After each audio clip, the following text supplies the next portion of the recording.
రావణుడిని చూపుతోనే భస్మం చేసే శక్తి సీతాదేవి సొంతం.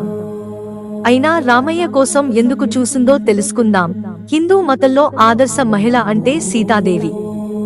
శ్రీ మహాలక్ష్మి అవతారమైన సీతాదేవి విష్ణువు అవతారమైన శ్రీరాముడు పత్ని. తన నడతతో సీతాదేవి తరతరాలకు మార్గదర్శకంగా నిలిచిపోయింది. రావణుడు సీతను అపహరించినప్పుడు ఆమె కోరుకుంటే ఆమె ఒక్క చూపుతో రావణుడిని బూడిద చేసి ఉండేది. అయినా ఆమె అలాంటిదేమీ చేయలేదు. తనను రావణుడి చెర నుంచి విడిపించేందుకు సీతాదేవి తన భర్త శ్రీరాముని కోసం వేచి ఉంది. దీని వెనుక కూడా ఒక కారణం ఉంది. సీతాదేవిని లక్ష్మీదేవి స్వరూపంగా భావిస్తారు. రామాయణంలో సీతాదేవిని ఓపిక, ప్రకాశవంతమైన, అంకితభావం కలిగిన మహిళగా చిత్రీకరించారు. ఆమె అపారమైన శక్తి కలిగిన స్త్రీమూర్తి. ఆమె కోరుకుంటే రావణుడు తనని అపహరించే సమయంలో ఒక్క చూపుతో రావణాసురుడిని దహనం చేసే శక్తి కలిగి ఉంది.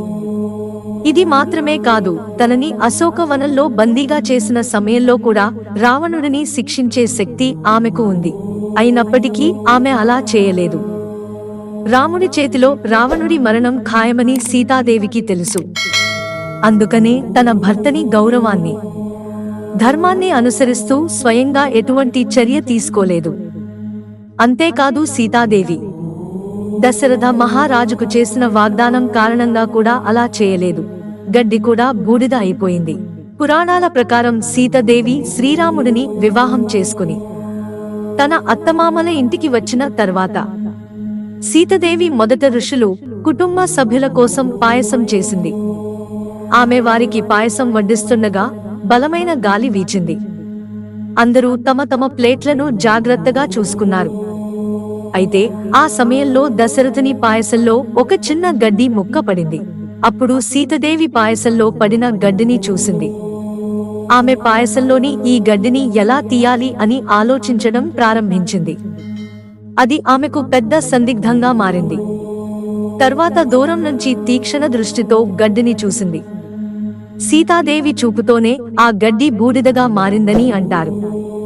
సీతాదేవి ఇలా చేసినప్పుడు తనని ఎవరూ చూడలేదని భావించింది. అయితే దశరథ మహారాజు ఇదంతా చూశాడు.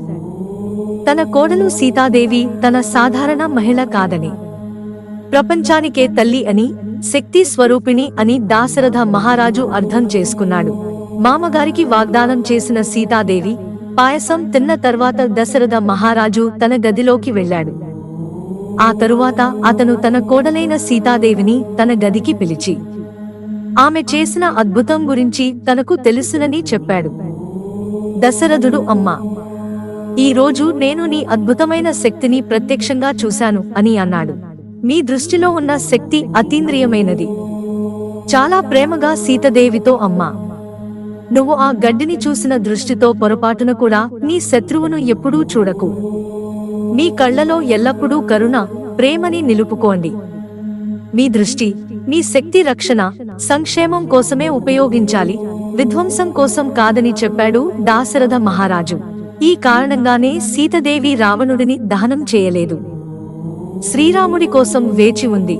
మిత్రులారా, ఛానల్ సబ్స్క్రైబ్ చేసుకోవడం మర్చిపోకండి. ధన్యవాదాలు.